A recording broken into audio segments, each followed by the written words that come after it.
गेल्या वर्षी मे महिन्याच्या मध्यापासून पाऊस सुरू झाला होता। त्यावेळी खरीप पूर्व शेतीच्या मशागतीला वेळच मिळाला नाही, त्यामुळे पेरण्या खोळंबल्या होत्या। यंदा पावसानं ओढ दिल्यानं पेरण्या लांबल्या आहेत। आता पावसाला सुरुवात झाल्यानं बळीराजा पेरणीच्या कामात गुंतलाय।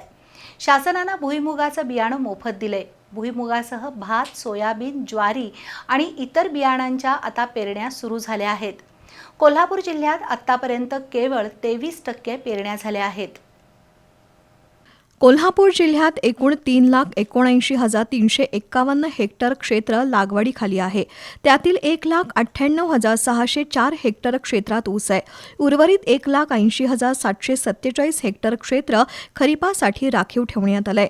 यंदा पावसाचं प्रमाण कमी असेल असा अंदाज हवामान खात्यानं वर्तवला आहे। त्यामुळे पुरेसा पाऊस झाल्याशिवाय शेतकऱ्यांनी पेरण्यांची घाई करू नये असं आवाहन शासनानं केलं होतं। मंगळवारपासून कोल्हापूर जिल्ह्यात पावसानं हजेरी लावली, त्यामुळे खरीपाच्या पेरण्यांना गती येऊ लागली आहे।